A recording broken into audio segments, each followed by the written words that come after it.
Coucou tout le monde, aujourd'hui je viens vous faire une petite vidéo qui n'est pas un vlog puisque en ce moment je ne fais pas grand chose d'intéressant à vous montrer en vlog. Je suis partie le week-end dernier chez mes parents mais il a fait un temps de chiottes tout le week-end. Donc je suis allée chez mes parents de vendredi matin jusqu'à dimanche soir puisque Simon avait un camp de reconstitution. Il s'est fait bien saucer et nous aussi on avait prévu de faire plusieurs trucs, donc voilà, sortir un petit peu, etc.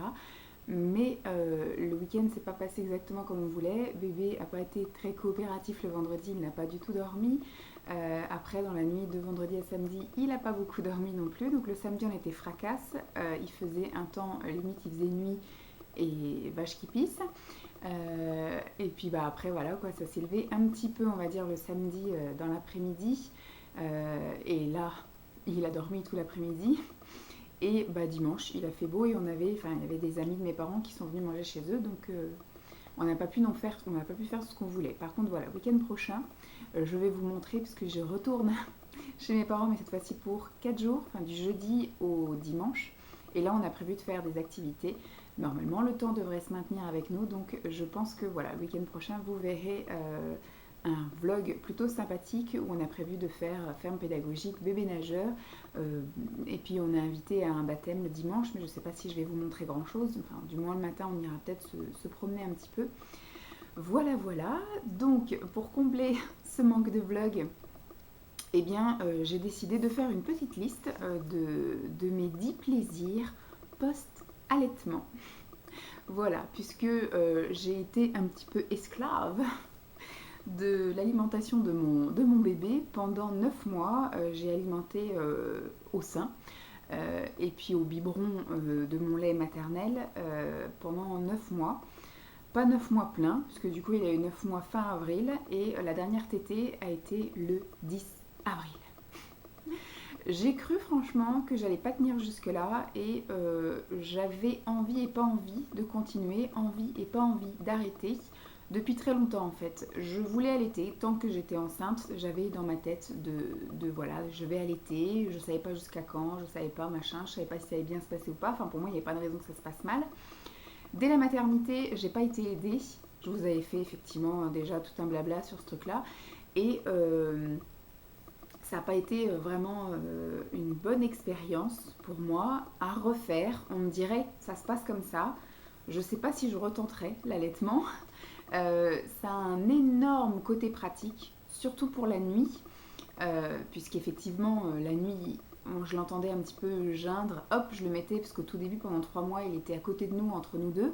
Donc je me redressais, je le mettais au sein, il buvait 10 minutes, hop, je le reposais. Donc il n'avait même pas à se réveiller, ni à brailler, ni rien. Je l'entendais commencer à tétouiller et à chercher, hop, je le mettais au sein. Après, il n'y avait pas besoin de se lever, d'aller préparer, d'aller faire chauffer, machin, etc.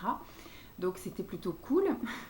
Et par contre, le truc voilà, contraignant, c'est qu'un bébé allaité réclame beaucoup plus souvent qu'un bébé non allaité, puisque le lait maternisé est digéré en 2 heures, alors que le lait maternel est digéré en 20 minutes. Donc il y avait des fois où effectivement il réclamait toutes les heures 30. Dans le meilleur des cas, toutes les 3 heures, 3h30, mais c'était voilà, très très régulier, et enfin très très souvent, et on est un petit peu esclave de ça. Moi, je ne voulais pas le réveiller pour l'allaiter, donc c'est-à-dire que s'il n'avait pas faim, voilà. Et en même temps, je ne voulais pas non plus l'empêcher de boire. C'est-à-dire quand il pleurait et qu'il s'enfouissait dans ma poitrine pour dire j'ai faim, je ne lui disais pas c'est pas l'heure, faut attendre un petit peu. C'était de l'allaitement à la demande, donc voilà.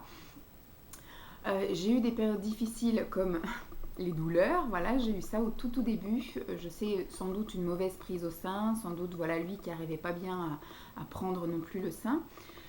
J'ai eu aussi des crises de nerfs où voilà, j'avais l'impression de ne pas non plus y arriver parce que c'était de ma faute, j'ai culpabilisé. Après, c'était la faute des infirmières et des sages-femmes à l'hôpital qui n'ont pas fait ce qu'il fallait non plus, qui lui ont collé un biberon dans la bouche parce qu'ils pensaient que voilà, qu'il n'était pas assez nourri cet enfant.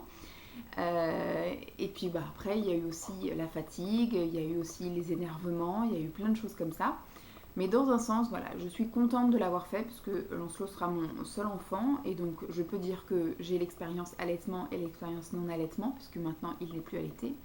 Il y a eu un petit peu le relais de papa le soir, c'est-à-dire que le soir, moi je prenais la treilleuse, on va dire, le tire-lait électrique, et pendant que papa donnait un biberon de mon lait, eh bien moi je tirais pour qu'il puisse boire le lendemain ça. J'étais absolument pas une très bonne productrice parce que je ne tirais que 120 par jour. Voilà, hein, je me tirais le lait le matin et je tirais le soir et je n'arrivais à faire un biberon que de 120. Donc il buvait un biberon de mon lait par jour, c'est tout. Le reste c'était directement mon sein. Il a été de temps en temps aussi en mixte quand vraiment il était très demandeur et que mes seins étaient vides, c'est ce que je peux dire. Parce que on me disait un sein n'est jamais vide, sauf que si en fait quand vous avez un bébé qui tire et qui râle encore, qu'on met sur l'autre sein qui tire et qui repousse, on sent qu'il a faim mais que ça lui convient pas. Du coup j'étais obligée de faire un complément biberon. Ensuite, au niveau du sevrage, c'est pareil, ça n'a pas été rigolo. J'ai plus eu du mal, moi, à me sevrer que de le sevrer lui, parce que lui, voilà, hein, le sein, le biberon, pour lui, c'est la même chose. Il n'aime pas, je peux l'affirmer, il n'aime pas boire du lait. Voilà, c'est pas son truc, c'est pas son délire, surtout maintenant qu'il mange du solide, il préfère manger un biberon, il préfère manger un yaourt, je veux dire, un laitage, que boire un biberon, en fait. Avec mes seins à la fin c'était la même chose, il buvait 5 minutes et puis après il en avait rien à faire et il me repoussait, il voulait plus, voilà. C'était pas trop son truc. Moi je l'ai un peu obligé à maintenir quand même une tétée. Voilà, j'ai supprimé une tétée tous les 5-6 jours, même voire une semaine et demie des fois, puisque quand on arrête trop brutalement ça va pas. Moi je sais déjà quand il a arrêté de téter la nuit, je me suis retrouvée le matin avec les seins de Samantha Fox énormes, très douloureux et voilà, des fois c'était un peu geyser. Donc en fait c'est moi qui ai maintenu une tétée. Je pense qu'on aurait pu arrêter l'allaitement dès début mars, mais j'ai voulu arrêter progressivement pour mon bien-être à moi, puisque effectivement c'était un peu très très inconfortable d'avoir des seins énormes, douloureux et qui envoyaient des jets à tout va. Et puis moi je n'arrivais pas à me traire manuellement, donc voilà. Et puis je voulais pas non plus continuer à me traire au tire-lait, parce que ça continue à les stimuler. En fait, moi ce que je voulais c'est que mes seins comprennent d'eux-mêmes qu'il n'y avait plus besoin de produire. Donc j'ai arrêté voilà, au fur et à mesure jusqu'à passer à une tétée par jour. Et après, donc la dernière tétée a eu lieu le 10 avril et on va dire que ça a été un peu douloureux pendant, on va dire, une semaine. Là, au jour d'aujourd'hui, je vous filme, nous sommes le 12 mai et j'ai encore effectivement du lait. Si je presse sur ma poitrine, j'ai encore effectivement du liquide qui sort de ma poitrine. Du liquide un petit peu, on va dire, blanchâtre. C'est pas franchement du lait. Donc c'est vraiment voilà, de la fin de production. C'est juste pour vérifier en fait que je fais ça de temps en temps pour voir, on va dire une fois par semaine, pour voir si je suis encore productive ou pas. Et oui, je le suis encore malheureusement. Mais je n'ai plus de fuite, j'ai plus rien, donc je mets plus de coussinet, donc c'est très très bien.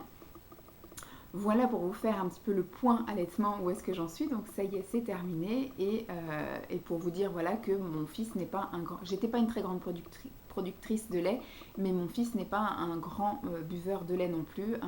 Un bébé à cet âge-là, donc mon fils a 9 mois et demi, est censé boire le matin 210 ou 240, il ne boit que 80 et après je suis obligée de lui donner un yaourt qu'il prend avec plaisir, contrairement au biberon qu'il repousse.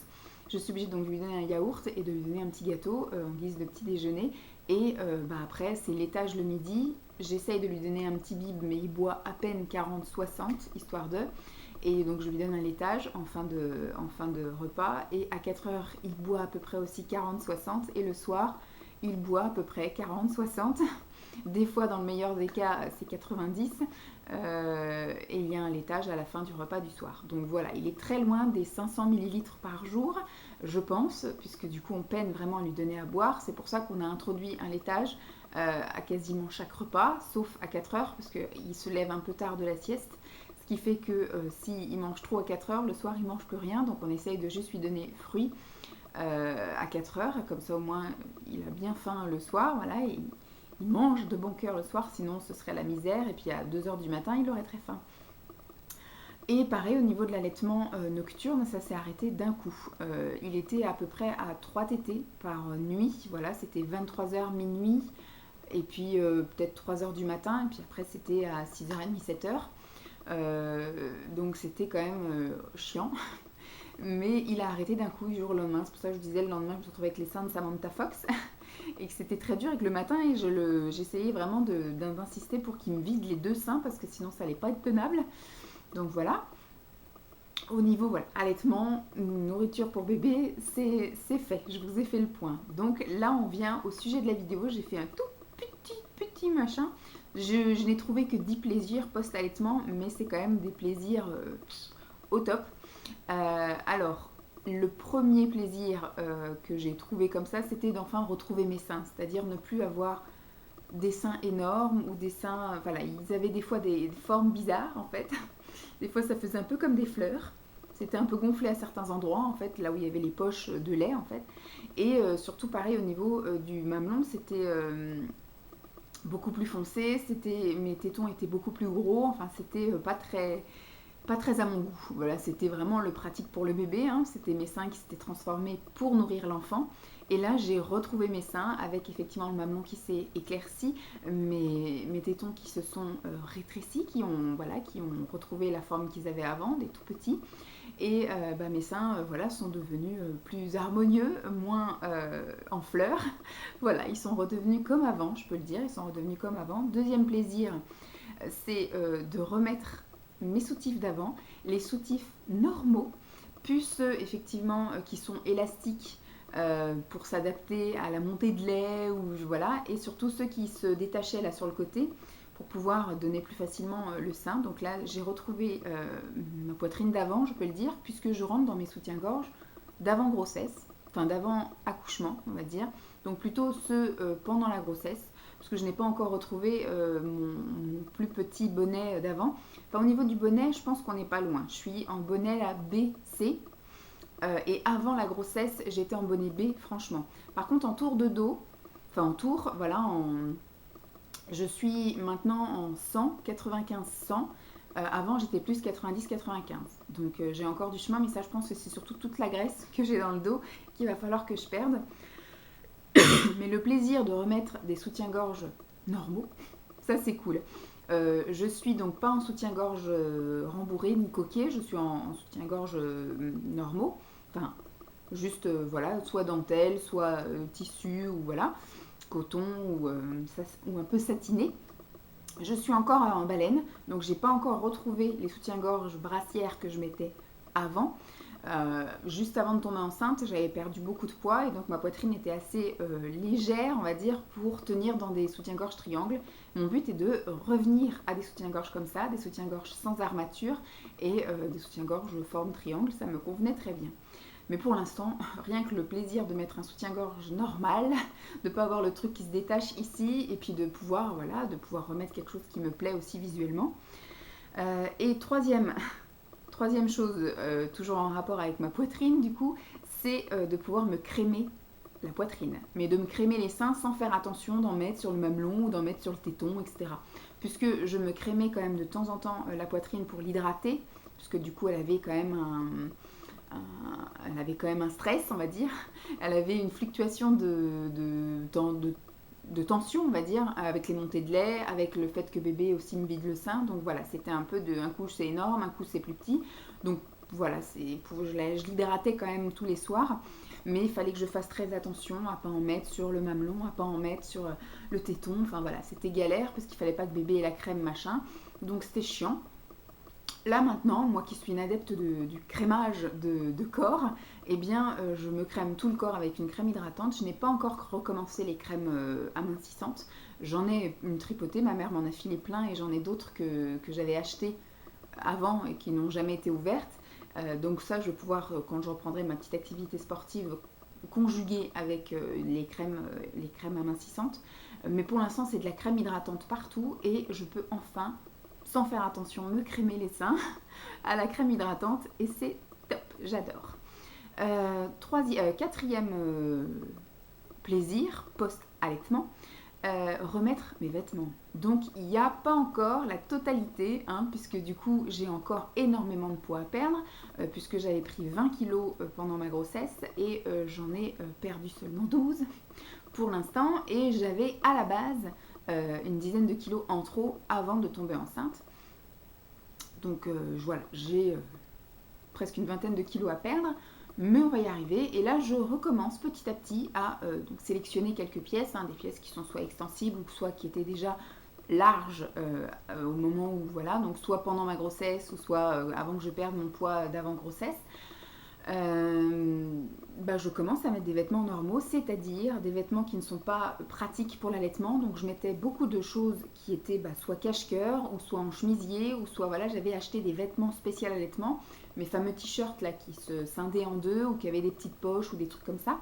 Voilà, j'avais beaucoup de vêtements pratiques allaitement, que ce soit spécial allaitement ou que ce soit juste voilà une chemise ou un truc cache-cœur. Là je peux remettre, voilà, bon j'ai pas encore remis de pull puisque donc, du coup j'ai arrêté l'allaitement le 10 avril et que le temps permet de pouvoir s'habiller encore, pas encore en hiver, enfin plus en hiver. Donc l'année prochaine je redécouvrirai mes pulls, mais là je redécouvre mes robes, parce que j'avais une collection faramineuse de robes, et en même temps ça me permet de faire beaucoup de tri, parce que je m'aperçois que je n'ai plus forcément la même morphologie, ni les mêmes goûts d'avant grossesse, donc voilà. Mais au moins voilà, j'avais fait déjà un pré-tri visuel, mais là je peux continuer mon tri en les essayant. Il y a encore énormément de choses qui ne me vont pas. Mes pantalons, j'ai du mal à rentrer encore dans beaucoup de pantalons et forcément beaucoup de haut aussi, puisque j'ai pris des bras, du dos, voilà, j'ai pris beaucoup de poids partout. Par chance, c'est harmonieux, j'en ai pris partout, même dans la face. Donc tout ça, ça va être dans la durée. Je vais avoir bien le temps, je me laisse, on va dire, 1 an pour redécouvrir toute ma garde-robe, puisque voilà, je sais que je vais avoir besoin de temps pour perdre tous mes kilos. Ensuite, 5e point positif, mes petits plaisirs post-allaitement, c'est passer le relais au papa. Puisque en fait avant, du fait que j'étais pas une bonne productrice, voilà, j'arrivais à tirer un petit peu mon lait pour ne faire qu'un biberon par jour. Donc je passais déjà le relais un petit peu à papa de mon lait juste le soir. Mais pendant que lui donnait le biberon, moi je tirais mon lait. Donc on va dire, j'étais pas non plus tranquille à faire ce que je voulais. Mais là maintenant, quoique il ne le fait pas encore full des masses, mais dès qu'on a arrêté vraiment l'allaitement, il était un peu plus participatif. Là, il n'est pas très très présent, il n'est pas très, pas encore, de donner tout le temps le biberon ou des choses comme ça, mais de temps en temps, ça lui arrive, voilà, de donner le biberon et de lui donner à manger. Donc voilà, ça me permet moi aussi, vu qu'on mange souvent en même temps que lui mange, passer le relais au papa, c'est cool. Pareil pour la nuit. Je vais vous parler un petit peu, là j'ai 3 points positifs post-allaitement pour la nuit. Moi en plus, il a fait d'une pierre deux coups, c'est-à-dire qu'il a arrêté l'allaitement la nuit et il a fait ses nuits d'un coup. Ça a été de 3-4 réveils par nuit à plus rien du tout. Plus d'allaitement la nuit. Donc il y a encore des nuits où il se réveille, comme là cette nuit il s'est réveillé à 2h du matin et à 4h, dont une fois où apparemment il a fallu le bercer. Sauf que maintenant, je ne me lève plus la nuit. Sauf en cas extrême où effectivement bébé s'est réveillé, c'est déjà arrivé plusieurs fois parce que les dents poussaient. Et donc du coup, il se réveillait toutes les heures et papa le lendemain travaille. Mais moi je m'en occupe toute la journée. C'est un choix, c'est vrai, je vous l'admets.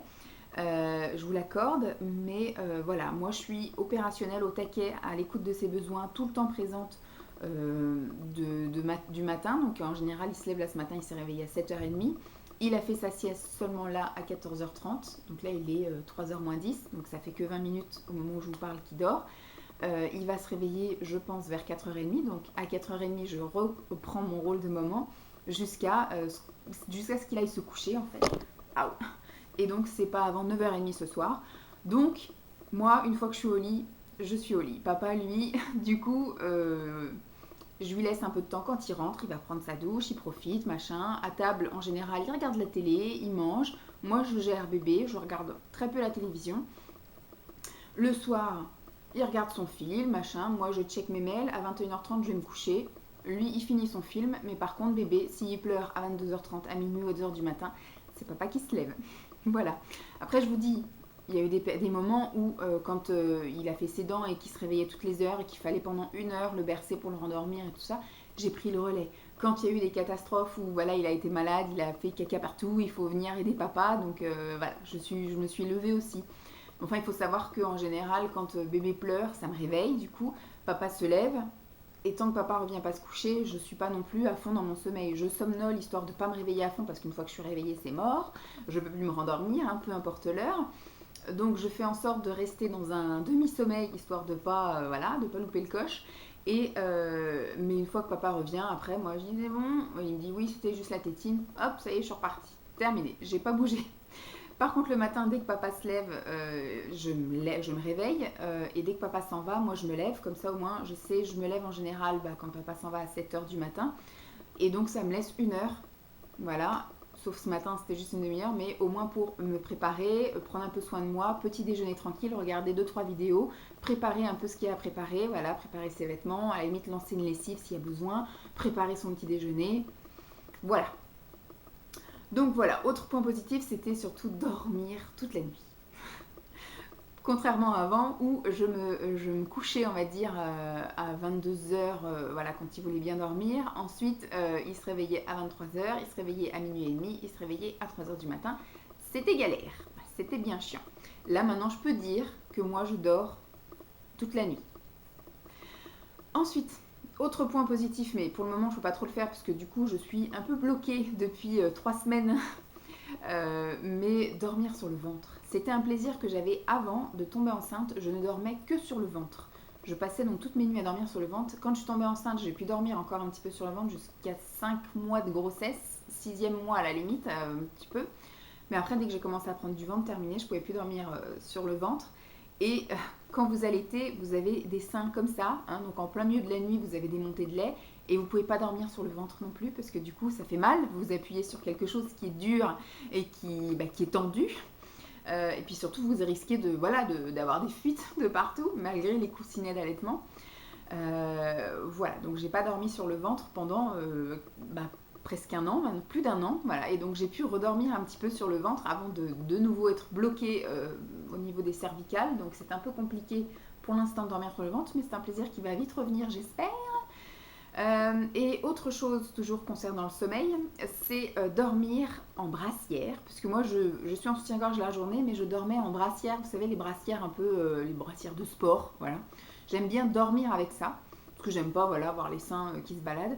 Ou alors, effectivement, je recommence de temps en temps, vu que mes seins sont devenus plus légers, et puis moins lourds, donc moins mobiles, dormir sans brassière. J'ai déjà fait 2-3 fois en même pas un mois, et c'est vrai que c'est super agréable de plus dormir avec un truc qui vous sert, voilà, qui vous maintient un peu trop comme vous aimeriez pas. La brassière de sport, moi je la prends voilà, pour qu'elle épouse mon corps sans rien écraser, sans rien couper la circulation ou quoi aux caisses.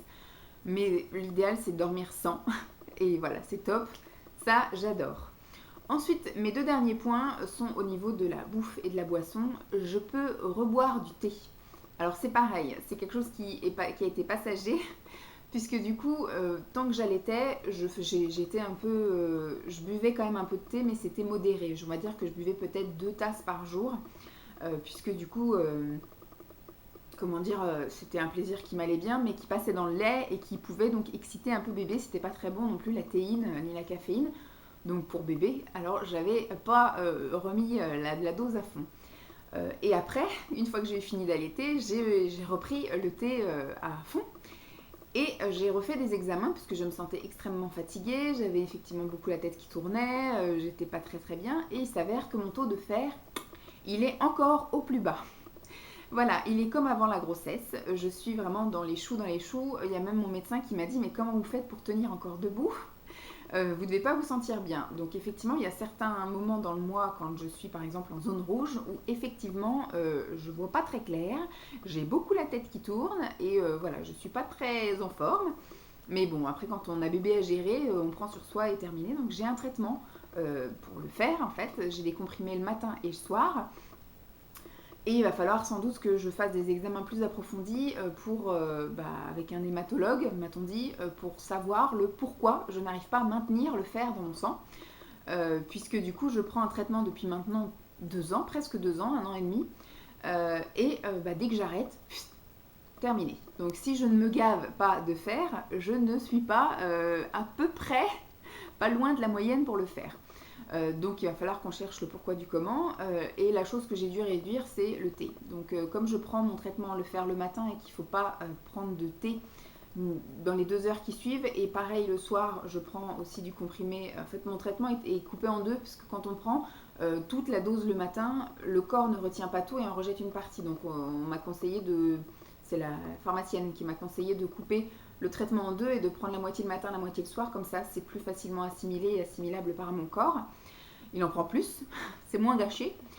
Et pareil, le soir, du coup, j'aimais bien prendre mon petit thé. Donc tout ça, j'ai remplacé par de la tisane. Donc je commence à être un peu une adepte de la tisane.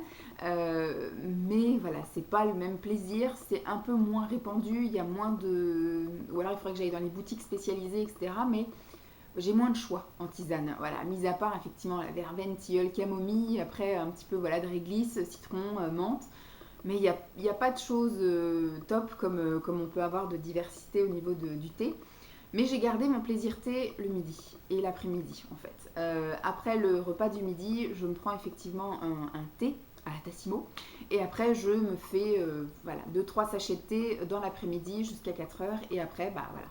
Donc on va dire que je bois 4 à 5 tasses de thé par jour, ce qui est déjà, je pense, aussi un peu trop.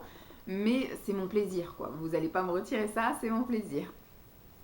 Et le dernier plaisir post-allaitement, voilà, le tout dernier, toujours au niveau de la bouffe, c'est que je n'ai plus de fringales, vraiment de fringales comme j'avais au moment où j'allaitais. Là, on va dire que j'ai des fringales parce que je suis un peu une toquée dans ma tête et que j'ai pris le rythme d'avoir des fringales. Mais je pourrais très bien passer parce que quand je ne suis pas chez moi, je n'ai pas cette fringale. Quand je suis chez moi toute seule et que bébé dort et que je sais qu'il y a un gâteau machin dans le placard ou un chocolat, je vais en avoir envie, voyez. Mais avant, quand j'allaitais, c'était horrible. Qu'est-ce que j'avais tout le temps envie de bouffer, mais c'était, voilà, j'avais des fringales, des fringales. C'est ce qu'on m'avait dit, l'allaitement, soit ça fait grossir, soit ça fait maigrir. Il y a des femmes qui, en allaitant, perdent toute leur cellulite, leur machin. C'est vraiment, il y en a qui disent que l'allaitement, ça fait maigrir. Il y en a d'autres qui disent que l'allaitement fait grossir, parce qu'effectivement, dès que vous allaitez, ça vous pompe toute l'énergie. Dès que vous produisez du lait, ça vous pompe aussi toute votre énergie. Et moi, j'avais l'impression d'avoir l'énergie. Je pense qu'il y avait aussi le fer qui devait faire ça, mais d'être voilà, toute ma réserve à plat. Et donc, j'étais obligée de manger des trucs. Donc, c'est vrai que j'avais aussi beaucoup de fringales en dehors des repas, mais aussi pendant les repas. C'est-à-dire que je continuais à prendre mes grosses assiettes de grossesse. Et là maintenant, je prends des plus petites assiettes. Je termine moins souvent mes assiettes, mais surtout, voilà, j'ai un peu moins de grignotage dans la journée. Avant, voilà, je petit déjeuner à 7h, et puis j'avais faim à 10, et puis j'avais faim à 11h30, puis je mangeais après à 13h, puis j'avais faim après à 15h, puis j'avais faim à 17, on mangeait à 19, puis j'avais faim à 22. Enfin, c'était un peu, je grignotais à droite et à gauche, du sucré, du salé, peu importe. Là, depuis que j'ai arrêté mon allaitement, donc ça fait un peu moins d'un mois, j'ai perdu 2 kilos. Juste parce que j'ai arrêté mes petits grignotages à droite à gauche. Je continue à avoir mon petit plaisir de mon dessert. Donc, pardon. Quand je prends ma tasse de thé, là, quand il dort, donc là, ça va être après la vidéo, je me prends mes 3 petits biscuits de chez Bjorg, là, mes biscuits au chocolat. Chocolat au lait, voilà, c'est ça. Des fois, ça m'arrive d'en prendre aussi le soir devant la télé, quand ça m'arrive de regarder un film, si Simon regarde un truc qui m'intéresse. Sinon, bah non, c'est juste ma tisane et je vais au lit. Sinon, si le film est intéressant, je prends rarement un dessert, hein, que ce soit le midi ou le soir. Bah, je prends ma tisane avec mes petits gâteaux devant le film. Je vais me brosser les dents, je vais me coucher après. Voilà. Donc, je pense qu'on est sur le bon chemin, mais nous allons y arriver. C'était voilà, juste pour vous faire ma petite liste des 10 plaisirs que j'ai trouvés. En tout cas, vous, quand vous avez arrêté d'allaiter, pour les mamans qui ont allaité hein, et qui me regardent, est-ce que vous avez trouvé d'autres plaisirs de post-allaitement? Est-ce que vous avez kiffé allaiter? Est-ce que voilà, si c'était à refaire, vous referez? Moi, je sais, voilà, si j'avais fait un autre enfant, si c'était prévu de faire un autre enfant, c'est ce que j'ai dit à Simon, je pense que voilà, je ne réitérerai pas l'expérience allaitement. C'était voilà, un très bon moment. Je pense qu'on peut aussi passer de très bons moments avec un bébé sans qu'il soit allaité. Et je pense que ce serait, bon, je peux rien dire, rien affirmer, mais si admettons Lancelot n'avait pas été allaité, avait été au biberon, je sais pas si ça aurait été un bon buveur de lait aussi.